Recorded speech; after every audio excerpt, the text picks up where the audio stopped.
Lucas, uma pergunta do jornalista Ulisses Gama do Bahia Notícias.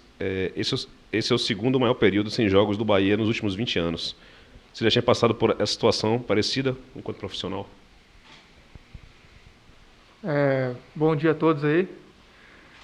Eu já passei um período inativo devido a uma fissura que eu tive na fíbula, um rompimento total de ligamentos, tornozelo esquerdo. Fiquei um ano parado, então uma situação diferente, né?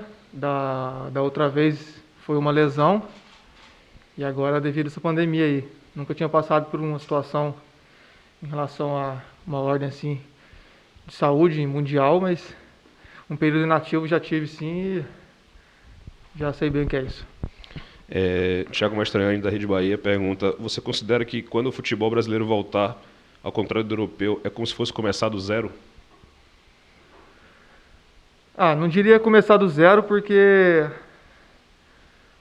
a grande verdade é que o futebol aqui no Brasil, e acredito que em todo mundo, nunca para. A gente tem um período de férias no final do ano, mas hoje em dia o profissional que se preza, que sabe o caminho que tem que ser seguido para conseguir manter sempre o alto rendimento, ele tem todo um processo que tem que ser feito. Então acredito que um profissional hoje em dia, claro que ele tem um período de férias dele, mas ele tem que estar sempre se cuidando, sempre pensando que a ferramenta do trabalho dele é o corpo. Então a gente tem que estar sempre cuidando do corpo, que é o nosso instrumento de trabalho. Manuel Pititinga, da Rádio Transamérica, pergunta: como você se sente em ser um jogador com o maior número de jogos do Bahia nessa última década? Como eu sempre falei, para mim, números de jogos assim se torna insignificante. Acho que o mais importante é quando preciso a gente dentro de campo lá corresponder. Acredito que o número de jogos seja consequência disso. Então, acredito eu que qualquer jogador, enquanto estiver em campo, solucionando o problema para o clube, ajudando de alguma forma, acredito que ele vai estar sempre sendo requisitado para ajudar todo o grupo. Del Machado, da Rádio Celso. Lucas, diante de tantas incertezas com relação à volta das competições, qual a sua opinião sobre essa situação? Então, é difícil para a gente, porque não só para a gente, mas principalmente para todos que dependem do seu trabalho. Mas a gente sabe que a gente está treinando, não tem definição de volta. Os especialistas da área, a gente vê no dia a dia eles se contradizendo. Um especialista fala uma coisa, outro fala outra, e então, se quem estudou é gabaritado para falar sobre o assunto não tem uma certeza, para a gente, então, que é leigo no assunto, se torna mais difícil ainda. A gente tem que ter cabeça boa, para ter inteligência também para fazer o planejamento correto, e não pode ficar parado também, e de alguma forma ir elevando o nível gradativo para também não ter um desgaste muito grande, mas de certa forma também atingir um nível ideal para quando ser solicitado os jogos à volta a gente poder estar num nível bom competitivo. Jefferson Domingos, Jornal Massa, pergunta: o Bahia vive uma expectativa por grandes conquistas e vem montando um time forte. 2020 ainda pode ser o ano do tricolor? Eu acredito que independente de grupo forte, futebol ele terá sim resultados diante de boas gestões. Estou aqui há certo tempo e venho acompanhando ao longo dos anos o Bahia crescendo ano a ano. É claro que do outro lado também tem um adversário que acredito que muitos clubes têm se organizado, questão de gestão, então o nível competitivo está ficando muito alto.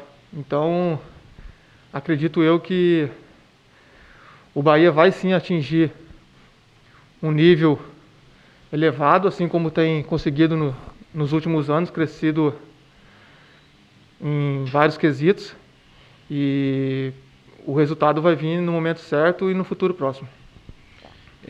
Uma pergunta de Brenner, Varela Notícias: como é que você vê a disputa da zaga aumentando, já que Inácio subiu para o profissional?